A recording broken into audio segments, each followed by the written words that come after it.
ETF index mutual funds నేర్చుకుని stock మార్కెట్లో రాణించాలనుకుంటున్నారా? వెంటనే ఈ నెంబర్కి కాల్ చేయండి. నమస్కారం అండి, నేను రమారావి. చాలా రోజుల తర్వాత ఒక కొత్త విషయం కాదు, యాక్చువల్గా ఇది చాలా పాత విషయమే, అది మాట్లాడాలనుకుంటున్నాం. ఇవాళ రేపు ఇంపల్సివ్గా షాపింగ్ చేస్తున్నాం మనం. మన చిన్నప్పుడు అంటే మా అనకూడదు అనుకోండి, పోనీ నా చిన్నప్పుడు అనుకుందాం, మా పిల్లలు చిన్నప్పుడు కూడా. మా చిన్నతనంలో సంక్రాంతికి ఒకసారి బట్టలు కొనేవాళ్ళండి. ఒక 5 జతలో 6 జతలో ఒకేసారి కొనేసేవాళ్ళు. ఇంచుమించు మా ప్రాంతం అంతా కూడా పెద్ద పండుగకి సంక్రాంతి నాటికి బాగా డబ్బులు వస్తాయి రైతులకి. అప్పుడే ఒక 5-6 జతలు కొనేవాళ్ళు బట్టలు. ఈ 5-6 జతలే సంవత్సరం అంతా వాడుకునేవాళ్ళం. నిరుడు వేసుకున్న బట్టలు పొట్టైపోయినవేమో ఇంట్లో వేసుకుని, ఈ సంవత్సరం కొత్తగా కొన్నవేమో బయటికి వేసుకెళ్ళేవాళ్ళం. నిరుడు ముందరేడు ఆ ముందరేడు కొన్న పట్టులంగాలు అవి ఉండేవి కదా, ఏడాదికి ఒకటో అరో కొంటూ ఉండేవాళ్ళు. వాటిని ఫిల్టులు అవి విప్పేసి, లంగాలకి ఫిల్ట్ విప్పేసి, కొంచెం పొడుగు కావాలంటే చేసి, కుచ్చిళ్ళు ఇంకొంచెం పిల్ల కొంచెం లావ్ అయితే కుచ్చిళ్ళు తీసేసి మళ్ళీ కొంచెం పెద్ద పెద్ద ఫిల్ట్ కుచ్చిళ్ళు పెట్టి లంగా సరిపడేలాగా కుట్టి ఇలా మేనేజ్ చేసేవాళ్ళు. బాగా సంపన్న గృహస్థలమైన వాళ్ళం కూడా ఇదే పందాలో ఉండేది. ఎప్పుడైనా మధ్యలో ఏవైనా ఇళ్లలో వివాహాలు వస్తే పిల్లలకి మళ్ళీ తలా ఒక జత 2 జతలు బట్టలు కుట్టించేవాళ్ళు. పుట్టినరోజుకి ఏదైనా ప్రత్యేక ప్లేసులకి వెళ్ళినప్పుడు అప్పుడు పుట్టినరోజు కానీ ఒక జత బట్టలు కొనేవాళ్ళు. పాత రోజుల్లో ఇదే నడిచేదండి. నేను కాలేజీకి వెళ్ళే రోజుల్లో కూడా అంతేనండి. ఇప్పుడు నేను మరి ఎప్పటి సంగతో చెప్తున్నా కదా, 30 ఏళ్ల క్రితం అంటే జనానికి పెద్దగా నచ్చదు, కానీ ఇది ఆలోచింపచేస్తుందని ఈ మాట చెప్పాలనుకుంటున్నాను. మా పిల్లలు చిన్నప్పుడు కూడా ఏ పండగకో బర్త్డేకో 2 జతలు చొప్పున కొనేవాళ్ళం. పెద్ద పండగలే ఇంచుమించుగా సంక్రాంతి అని, తర్వాత ఏమో వినాయక చవితికి కూడా కొత్త బట్టలు వేసుకుంటారు. ఉగాది పండగ, తర్వాత వినాయక చవితి, మగపిల్లలు కాబట్టి దసరా, దీపావళి, ఇంతే. బర్త్డే ఒక 6 సార్లు కొనేవాళ్ళం అనుకోండి. ఎప్పుడు పడితే అప్పుడు బట్టలు కొంటాం, బట్టల షాపులకు వెళ్ళటం అసలు ఉండేదే కాదు. ఎండాకాలం కొంచెం పల్చటి బట్టలు కావాలని ఓ 2 జతలో 3 జతలో సింపుల్ టీషర్ట్లు లాగులు అవి కొనేవాళ్ళం. 2-3 జతలు. అది ఎండాకాలం తిరిగి మళ్ళీ ఎండాకాలం సరికి ఆ బట్టలు చిన్నవైపోయి ఎవరికైనా డొనేట్ చేసేసేదాన్ని కూడా, అలా కూడా చేసేవాళ్ళం.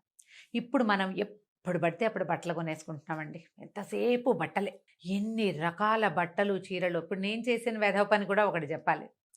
ఈ మధ్య నాకు కూడా ఇంపల్సివ్ షాపింగ్ వచ్చిందనమాట. ఒక తోచంతనం, ఎక్కడికి వెళ్ళలేక, బయట ఏ షాపింగ్ చేయడానికి వీలు లేక నేను ఆన్లైన్లో రకరకాలవి టాప్స్ ఇంట్లో వేసుకోవడానికి సింపుల్వి బుక్ చేశాను.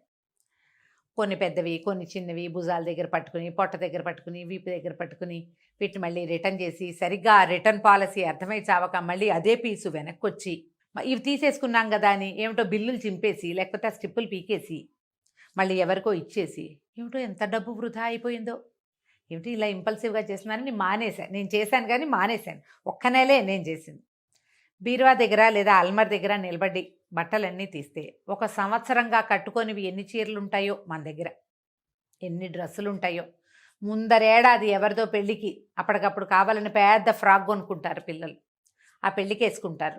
ఆ తర్వాత 2 ఏళ్ల నుంచి మళ్ళీ ఆ డ్రెస్సుకి టర్న్ రాదు. రోజువారీ అవే చిన్న టీషర్ట్లు, అవే ప్యాంట్లు, అవే పైజమాలు వేసుకుంటూ ఉంటారు. ఇంకా చేస్తాం. ఎవరైనా ఫ్రెండ్స్ పెళ్ళిళ్ళకి కొంటాం, ఆ బట్టలు అలాగే ఉండిపోతాయి. ఎవరైనా పెడతారు, ఆ బట్టలు అలాగే ఉండిపోతాయి. బీరువాల నిండా బట్టలు ఉంటూ కూడా ఎప్పుడు మన బట్టలు బీరువాలు కళకళలాడుతూనే ఉంటాయి. నాకేం బట్టలు లేవు అనిపిస్తుంది. ఏదైనా పెళ్ళికి వెళ్ళాలంటే మనకి ఎప్పటికప్పుడు కొత్తవి కావాలి. ఇదివరకు పెళ్ళిళ్ళకి అవే చీరలు కట్టుకునే వాళ్ళం. అప్పుడు మనుషులే కావాలి, వేద బట్టలు ఎవరికి అక్కర్లేదు పాతకాలంలో. కానీ ఇప్పుడు మనకు అది కాదు, ఏ మనిషి అక్కర్లా. వాళ్ళు వేసుకున్న డ్రెస్సు అది ఎంత ఖరీదు, ఎక్కడ కుట్టించారు, దానికి దీనికి బ్లౌజ్కి ఎంత వర్క్ చేయించారు, ఆ వర్క్కి ఎంత ఖరీదు పెట్టారు, టైలర్కి ఎంత ఇచ్చారు, ఇవే కావాలి మనకి. మనుషులు వాళ్ళ లక్షణాలు ఏమీ వద్దు, ఓన్లీ బట్టలకే మనం ఇంపార్టెన్స్ ఇస్తున్నాం. సరే, వాటిని వదిలిపెడితే మన బీరువా చూస్తే బీరువా నిండా బట్టలు ఉంటాయి, అల్మర్ల నిండా బట్టలు ఉంటాయి. ఎవరికి లేవండి బట్టలు? ఆలోచించండి. అంటే మీకున్నాయి మాకేం లేవు అని రాయకండి మీరు దయచేసి. 80% వ్యక్తుల దగ్గర బట్టలు ఉంటున్నాయి. ఎందుకంటే మీరు గమనించండి, ఏ బట్టల షాపులోనూ ఖాళీ లేదు. ఏవి కొనబోయినా సరే ఇంకా 7 లెఫ్ట్, 4 లెఫ్ట్, 3 లెఫ్ట్ రాస్తాడు. వాడి దగ్గర 100 ఉంటే 3 లెఫ్ట్ అంటే 97 ఎవరో కొన్నట్టే కాదండి, కొన్నట్టేగా. కొంటూనే ఉన్నాం. మీరు ఎప్పుడు చూడండి జనాలు బట్టలు కొనుక్కోవడంలోనే ఉంటున్నారు. ప్రతిసారి కొత్త కొత్త బట్టలు వేసుకోవాలి. ఈ వీళ్ళ బర్త్డేకి డ్రెస్ వేసుకెళ్తే ఇంకో ఫ్రెండ్ బర్త్డేకి అదే డ్రెస్ వేసుకెళ్ళకూడదు, వేరేది కావాలి. ఈ కొని పెంచేస్తుంది. పైగా ఇంపల్సివ్గా అయిపోవటం. ఎన్ని కొనుక్కున్నా చాలు, ఎన్ని కట్టుకుంటే సరిపోతుందండి. మన దాని తర్వాత మన బట్టలు ఏమవుతాయని ఆలోచిస్తున్నాం ఎప్పుడైనా. నాకు వస్తుంటుంది అట్లాంటి రేపు పొద్దున ఏదైనా కట్టుకుని వెళ్ళిపోయాము, బట్టలన్నీ ఎవరు కట్టుకుంటారు, ఏం చేస్తారు అనిపిస్తుంది. అందుకని చక్కగా డొనేట్ చేసి పారేయండి హ్యాపీగా. సంవత్సరం 2 ఏళ్లుగా మీరు కట్టుకోని చీర ఇక రాబోయే 2-3 సంవత్సరాల్లో కూడా మీరు ఖచ్చితంగా కట్టుకోరు. ఈ రూల్ అంతే, అదే జరుగుతుంది. పాత చీర అయిపోదండి 4 ఏళ్లకి కదా. ఎవరికైనా దానం చేయండి, లేదా ఇప్పుడు అమ్మేసే వీలొచ్చింది, అమ్మేయండి. మరీ పాతగా అయిపోయిన వాటిని రీసైక్లింగ్ చేసే వెసులుబాటు కూడా ఈ రోజున వచ్చింది. హ్యాపీగా వాళ్ళ ఫోన్ నెంబర్ ఇచ్చి ఫోన్ చేస్తే వాళ్ళు వచ్చి మన వాకిట్ల నుంచే పట్టుకెళ్ళిపోతారు. ఈ పట్టుకెళ్ళే వాళ్ళలో ఇన్నర్స్ అవి కూడా పట్టుకుపోతారు వాళ్ళు, కాళ్ళు తుడుచుకునే పట్టాలతో సహా అన్నీ సెగ్రిగేట్ చేసి సెపరేట్ చేసి పెడితే సరిపోతుంది. ఒక పని చేద్దాం, ఓకే, జస్ట్ ఒక ఛాలెంజ్ లాగా. కొన్నాళ్ళు బట్టలు కొనటం మానేద్దాం. మీరు ఏదైనా కొనేసేయాలనిపిస్తోంది, ఎంత పెట్టి కొందాం అనుకుంటున్నారో ఆ డబ్బులు పక్క పెట్టండి. 3 నెలలు కాదు కానీ 1 నెల కనీసం. ఈ 1 మంత్ నేను ఆన్లైన్లో ఒక్క గుడ్డ ముక్క కూడా కొన్నాను. అది ఇన్నర్స్ కానీ అవుటర్స్ కానీ ఏదైనా సరే.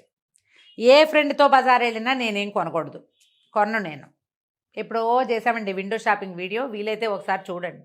మళ్ళీ ఇంకోసారి జయతో మాట్లాడినప్పుడు చేస్తాను నేను కావాలంటే.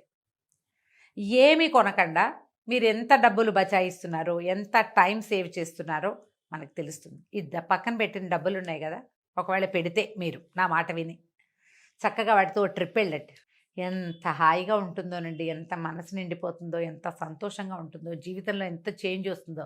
ఈ బట్టలండి ఇది వరకు ఒక కొత్త లంగా కొత్త డ్రెస్సు వేసుకుంటే గొప్ప సంతోషం వచ్చేదండి. ఇప్పుడు ఎంతసేపు బట్టలు కట్టుకోవటం వల్ల ఈ బట్టలు మనకి సంతోషాన్ని ఇవ్వటంలా, అసలు ఊరికే ఒక తాత్కాలికమైన ఆ కొనేసేయాలన్న యావని సాటిస్ఫై చేస్తుంటాయి అంతే. చాలామంది ఏమైనా కొన్నాక ఎందుకు కొన్నావా అని నాలుగు పీక్కుంటూ ఉంటారు. గమనించండి, మనలో కూడా ఉంటారు చాలామంది. ఈ పని చెయ్యొద్దు, ఇంపల్సివ్ షాపింగ్ చేయబోకండి. ఇది పూర్తిగా ఆడవాళ్ళకేనండి. మగవాళ్ళు మీరు విని మీరు కామెంట్లు పాస్ చేయొద్దండి దయచేసి.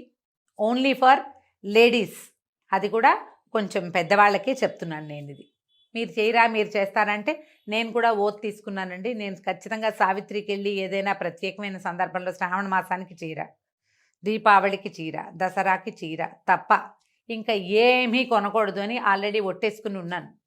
చేయను నేను. మీరు కూడా ట్రై చేసి చూడండి. మనం అసలు దాన్ని ఖర్చు పెట్టే ఉద్దేశం లేకపోతే డబ్బులు మిగలటమే కాదండి, టైం సేవ్ అవుతుంది. ఇన్స్టా చూస్తామా, ఏదైనా ఒక చీర చూసామనుకోండి బాగుందని, తర్వాత అన్ని చీరలు అమ్మే వాళ్ళే వస్తారు, డ్రెస్సులు అమ్మే వాళ్ళే వస్తూ ఉంటారు. కొంతసేపటికి మనకి వచ్చేస్తుంది ఒక ఉద్రేకం, అది కొనేయాలి, తీసేసుకోవాలి అని. అసలు అవి చూడొద్దు, దీన్ని అవాయిడ్ చేసి చూడండి.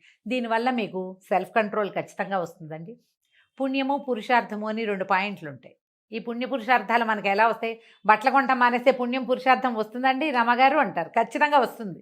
ఇది మానేసి మీరు ట్రిప్ వెళ్ళండి హ్యాపీగా. 3 నెలల నుంచి నేను ఏ షాపింగు చేయలేదు, నేనే బట్టలు కొనుక్కోలేదు, కాబట్టి నేను ఒక ట్రిప్కి వెళ్ళదలుచుకున్నాను. నేను సేవ్ చేసిన డబ్బులతోటి మనం ఒక 50,000 సేవ్ చేస్తామనుకోండి బట్టల మీద, కనీసం 10,000 స్పెండ్ చేయండి ఒక ట్రిప్కి. ఏదైనా కొత్త తీర్థయాత్రకి వెళ్తే కొత్త ప్లేస్ చూస్తాం, కొత్త దైవ దర్శనం చేస్తాం, మనసు సంతోషపడుతుంది. చక్కగా 4 ఫోటోలు తీసుకుని ఇన్స్టాలోనూ అక్కడ ఇక్కడ షేర్ చేస్తాం, మనమే సంతోషిస్తాం. పుణ్యము పురుషార్థము 2 వచ్చినాయి కదా.